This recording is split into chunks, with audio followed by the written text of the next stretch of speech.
Assalamualaikum warahmatullahi wabarakatuh. Perkenalkan, nama saya Tasa Alivia Deviani dari kelas 643G07 dengan NIM 64190794. Saya mahasiswi dari Universitas Bina Sarana Informatika. Pada kesempatan ini, saya akan menjelaskan tentang konsep dasar manajemen risiko. Konsep dasar manajemen risiko. Tahukah kamu apa itu risiko? Risiko dapat diartikan sebagai sebuah ketidakpastian yang kemungkinan melahirkan peristiwa kerugian. Di dalam risiko, terdapat tingkatan ketidakpastian yang sering terjadi. Yang pertama, tidak ada atau pasti. Karakteristik hasil bisa diprediksi dengan pasti. Contohnya hukum alam. Yang kedua, ketidakpastian objektif. Karakteristik hasil bisa diidentifikasi dan probabilitas diketahui. Contoh, permainan dadu dan kartu. Yang ketiga, ketidakpastian subjektif. Karakteristik hasil bisa diidentifikasi, tapi probabilitas tidak diketahui.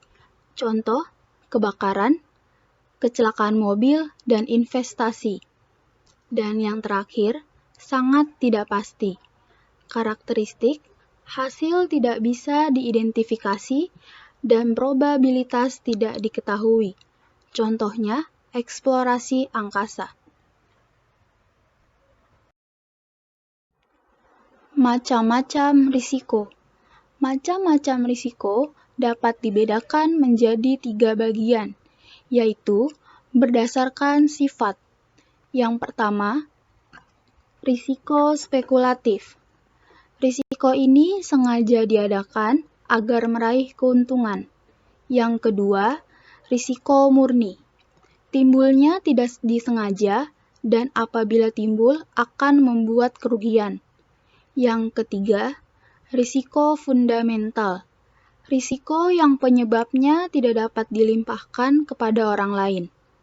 Yang keempat, risiko khusus. Risiko yang bersumber pada peristiwa yang mandiri dan umumnya mudah diketahui penyebabnya. Yang kelima, risiko dinamis. Risiko yang timbul karena perkembangan dan kemajuan masyarakat. Yang kedua, berdasarkan bias atau tidaknya dilihat. Yang pertama, risiko yang dapat dialihkan dan ditanggungkan sebagai objek. Yang kedua, risiko yang tidak dapat dialihkan. Contohnya, semua risiko spekulasi yang tidak bisa dipertanggungjawabkan sebagai objek. Macam-macam risiko yang ketiga, yaitu berdasarkan asal timbulnya. Yang pertama, risiko internal yang timbul dari dalam perusahaan. Yang kedua, risiko eksternal yang timbul dari luar perusahaan. Upaya penanggulangan risiko. Beberapa cara yang dapat dilakukan perusahaan untuk meminimumkan risiko kerugian antara lain, melakukan pencegahan dan pengurangan terhadap kemungkinan terjadinya peristiwa yang menimbulkan kerugian. Yang kedua, melakukan retensi dan pengendalian risiko. Dan yang ketiga, mengalihkan risiko kepada pihak lain.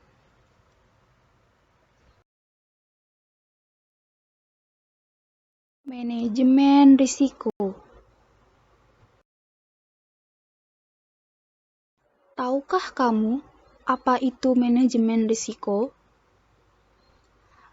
Manajemen risiko adalah pelaksanaan fungsi-fungsi manajemen dalam penanggulangan risiko, terutama risiko yang dihadapi oleh organisasi, perusahaan, keluarga, dan masyarakat. Manajemen risiko ini mencakup kegiatan merencanakan, mengorganisir, menyusun, atau mengkoordinir, serta mengawasi program penanggulangan risiko. Pentingnya mempelajari manajemen risiko dapat dilihat dari dua segi, yaitu dari segi organisasi atau pengusaha. Kita akan dapat mengetahui cara-cara atau metode yang tepat untuk menghindari atau mengurangi besarnya kerugian yang diderita oleh perusahaan sebagai akibat ketidakpastian terjadinya suatu peristiwa yang merugikan. Yang kedua, dari segi pribadi, kita akan dapat memberikan kontribusi yang bermanfaat bagi manajer risiko dari perusahaan yang bersangkutan dan dapat lebih berhati-hati dalam mengatur kehidupan sehari-hari. Sumbangan manajemen risiko bagi perusahaan, keluarga, dan masyarakat. Yang pertama, sumbangan bagi perusahaan, yaitu evaluasi dari program manajemen risiko memberikan gambaran mengenai keberhasilan dan kegagalan operasi perusahaan. Yang kedua, upaya peningkatan keuntungan perusahaan. Yang ketiga, keberhasilan mengelola risiko murni juga dapat membantu kepentingan pihak lain seperti karyawan perusahaan. Sumbangan bagi keluarga. Yang pertama, mampu melindungi keluarga dari kerugian yang parah akibat peristiwa yang merugikan. Yang kedua, memicu keinginan dalam berinvestasi.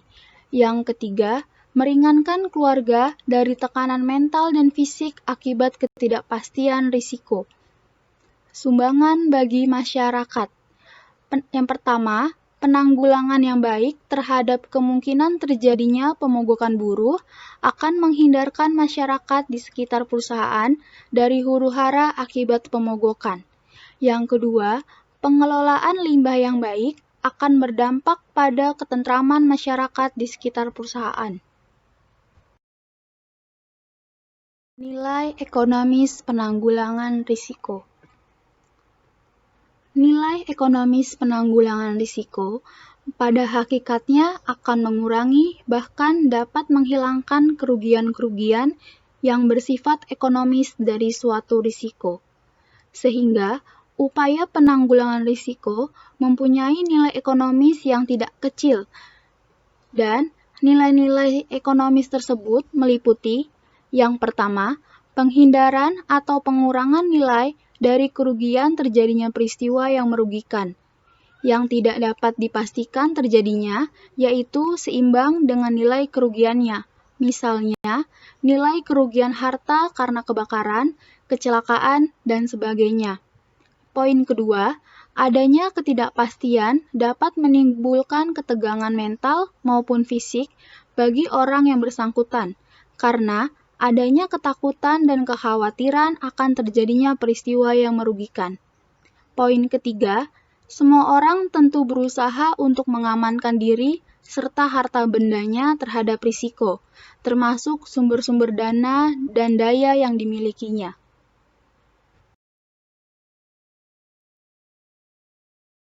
Pada slide ini, kita akan membahas materi kedua, yaitu manajemen risiko dan asuransi. Manajemen risiko dan asuransi. Konsep manajemen risiko tidak boleh dicampur adukan dengan konsep asuransi, karena keduanya mempunyai ruang lingkup atau cakupan yang berbeda. Asuransi adalah merupakan bagian dari manajemen risiko, karena asuransi merupakan salah satu cara penanggulangan risiko sebagai hasil perumusan strategi penanggulangan risiko dari manajemen risiko. Persamaan antara manajemen risiko dan asuransi ialah keduanya merupakan kegiatan manajemen yang berkaitan dengan upaya penanggulangan risiko murni yang dihadapi oleh perusahaan. Tujuan manajemen risiko sebelum dan sesudah peril atau kerugian. Sebelum peril, poin pertama, hal-hal yang bersifat ekonomis dan non-ekonomis. Poin kedua, untuk memenuhi kewajiban pihak ketiga atau di luar perusahaan. Sesudah peril atau kerugian, tujuan dari manajemen risiko ialah yang pertama, menyelamatkan operasi perusahaan agar operasi perusahaan tetap berlanjut. Yang kedua, usaha agar pendapatan perusahaan tetap mengalir. Dan yang ketiga, upaya agar pertumbuhan usaha bagi perusahaan yang sedang melakukan pengembangan usaha tetap berlanjut. Fungsi manajemen risiko. Terdapat 3 fungsi manajemen risiko, yaitu yang pertama, menemukan kerugian potensial. Kerugian potensial pada dasarnya dapat dikelompokkan ke dalam 3 bagian, yaitu yang A, kerugian atas harta, B, kerugian berupa kewajiban kepada pihak ketiga, dan yang C, kerugian personil. Poin kedua, mengevaluasi kerugian potensial yang mencakup besarnya frekuensi dan besarnya kegawatan. Poin ketiga, memiliki teknik atau cara menanggulangi kerugian. Proses pengelolaan risiko.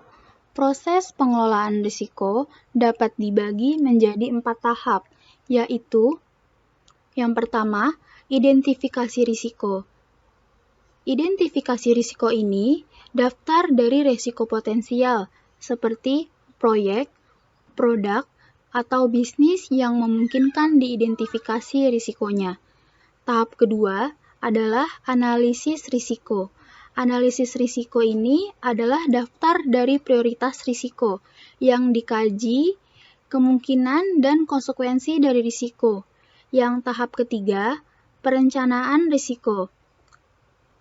Rencana yang menyatakan risiko baik untuk menghindarinya maupun untuk meminimisasi dampaknya pada proyek yang akan digambarkan. Tahap keempat yaitu monitoring risiko. Monitoring risiko secara terus-menerus dikaji dan direncanakan untuk meringankan risiko dan dirubah melalui tersedianya informasi mengenai risikonya. Kedudukan manajemen risiko. Di negara maju, kedudukan manajemen risiko setingkat dengan manajer tingkat menengah, di mana tugasnya secara umum mencangkup sebagai berikut. Yang pertama, mengidentifikasikan dan mengukur kerugian exposure. Yang kedua, menyelesaikan klaim-klaim asuransi. Yang ketiga, merencanakan dan mengelola jaminan tenaga kerja. Yang keempat, ikut serta mengontrol kerugian dan keselamatan kerja. Kerjasama manajemen risiko dengan departemen lain. Di dalam melaksanakan penanggulangan risiko, manajer risiko perlu bekerja sama secara harmonis dengan departemen lain. Di antaranya, yang pertama, bagian akuntansi.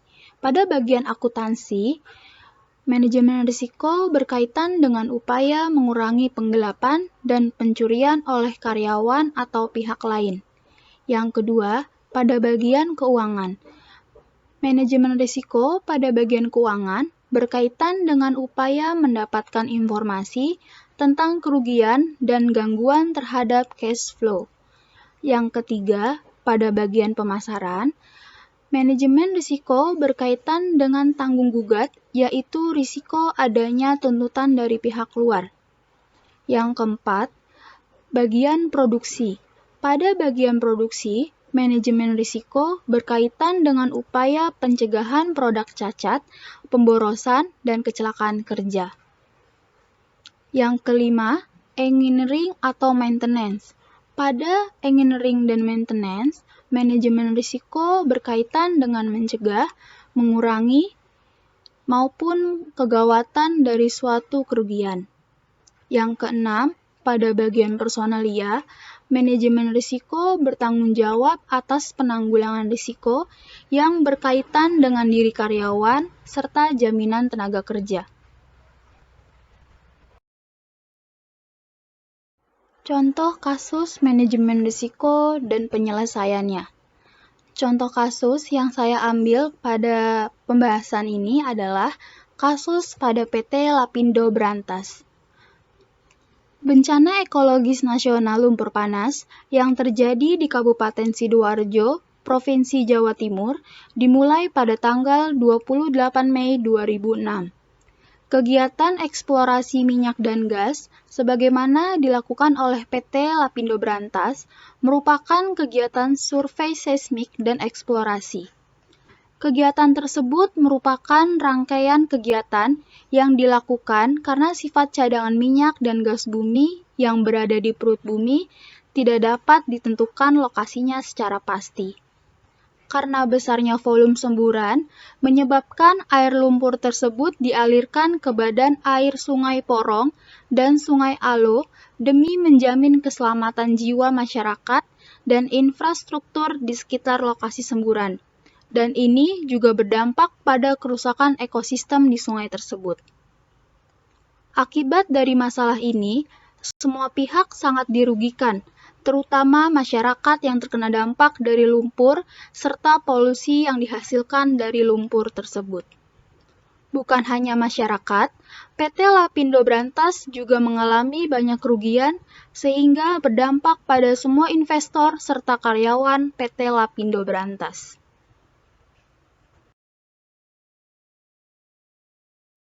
Penyelesaian kasus.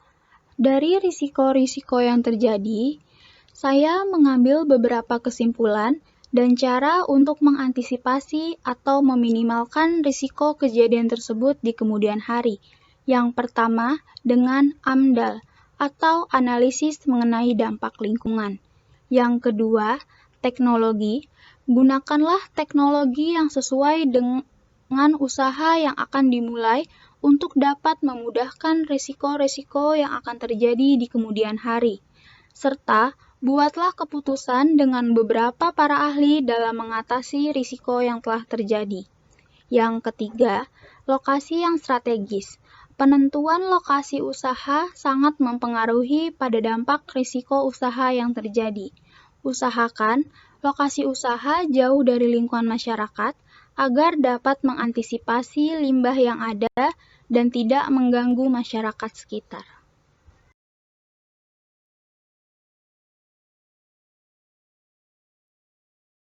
Terima kasih atas perhatiannya. Sekian presentasi dari saya tentang prinsip dasar manajemen risiko. Mohon maaf bila ada salah kata. Semoga apa yang saya jelaskan dapat berguna bagi kita semua. Wassalamualaikum warahmatullahi wabarakatuh.